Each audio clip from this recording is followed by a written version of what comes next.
matindi yung ulan kaninang umaga, hindi kayo napigilan.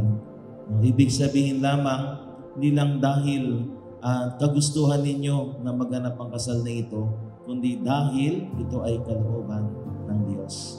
I believe that your marriage is not just your arrangement, but it is a marriage made in heaven. Ito ay niloob ng Panginoon.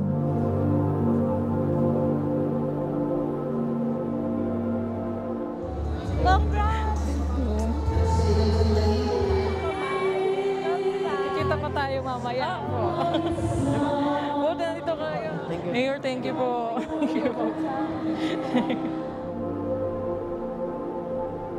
Nabuhay ako ng mahigit 30 taon sa paniniwalang kaya kong gawin ang lahat ng ako lang. Pero ikaw yung nagparamdam sa akin na mas magandang harapin ang kinabukasan ng may kasama at katuwang sa buhay. Ako parang inay ko na ito na yung aanoyin ko na aasawahin ko, gano'n. Parang nag-ano lang talaga ako nag-manifest lang ayun nga, na siya na talaga. Parang ano na lang ako kung may dumating or or wala, parang okay na lang. So, yun, siya yung dumating, tapos parang kahit anong mga misunderstandings and everything, andyan pa rin siya. Masaya. Kasi parang naano mo rin na kumbaga na yung puso mo parang nabuo ulit. Parang masaya magmahal ulit. Kaya una sa lahat, salamat sa Panginoon sapagkat pinagtagpo niya kayo. Salamat sa Panginoon sapagkat pinatibok niya ang inyong puso sa isa't isa. At salamat sa Panginoon sapagkat niloob niya na kayo ay magsama sa sakramento ng kasal.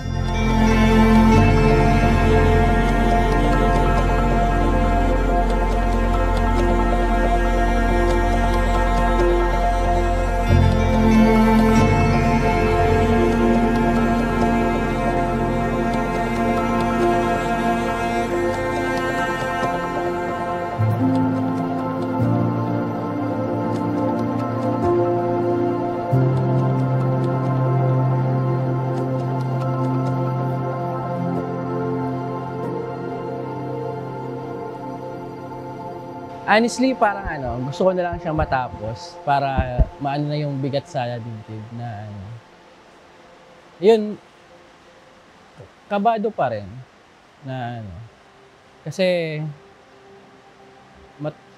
pinaghandaan din namin to na So, gusto lang namin na maging successful, yes, and yun, fall into place yung plenano. Okay.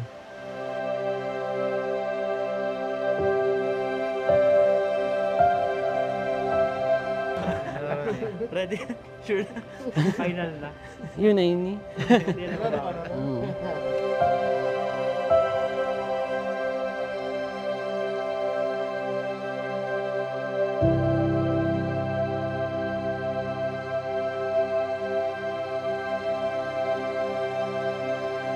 Ang advice ko lang sa'yo, you just always put God in the center of your relationship. It's not gonna be an easy ride, but it will always be worth it. This is it. This is it. Be good always. Love your wife.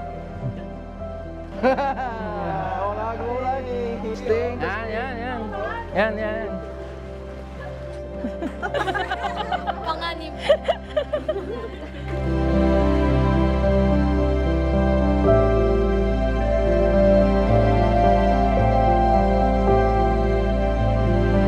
December 2023, dumating yung isang pinakamabigat na pangyayari sa buhay ko at ng aking pamilya. Parehong nawala ang aking mga magulang. Ikaw ang nagbigay ng lakas sa akin sa pinakamahinang yugto ng buhay ko. Ngayon, pinapangako ko na gagawin ko ang lahat para sa bubuuhin nating pamilya mahal na mahal na mahal kita. Always know na kakampi mo ako kahit nag-aaway tayo. Pabigla-bigla, agad nakakilap sa iyong mga mata. Ang tanging hinahanap, mukhang ikaw. Si Mina, ano siya wife material talaga siya. Maganda, marunong magluto, magaling magluto, mabait, maasikaso. Lahat, lahat ng boxes check eh. May baka na di ko alintana, sa iyo lang ako dumudugma. Lagi pa rin tayong magkakasama sa lahat ng mga pagsubok na dadating at mga masasayang pangyayari. Thank you! Thank you sa lahat. Yun lang, thank you. Thank you. Love you.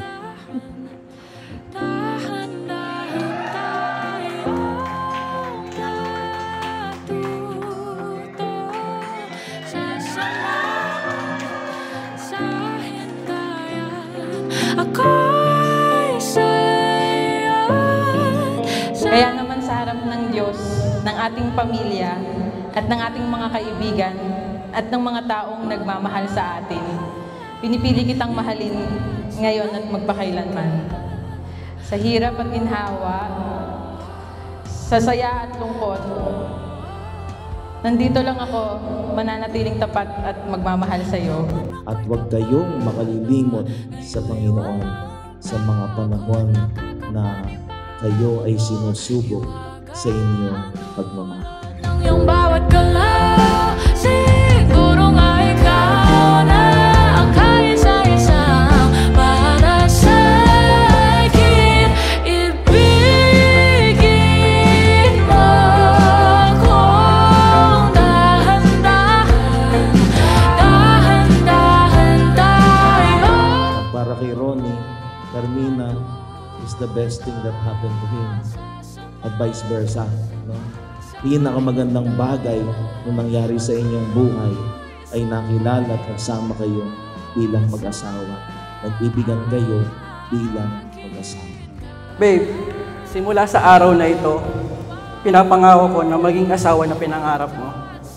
I'm glad na ikaw yung kasama ko sa journey na ito. You deserve all the love in this world. I love you. Hindi ko man alam yung mga mangyayari sa atin sa kinabukasan ng buhay natin. Isa lang ang sigurado ako, na ikaw ang laan ng Diyos para sa akin at ikaw ang lagi kong pipiliin. Maraming salamat at mahal kita, asawa ko. Sasaksihan natin ang pagagawad ni Ronnie kay Carmina ng kanyang masuyang halik. Ronnie, you may now kiss the bride.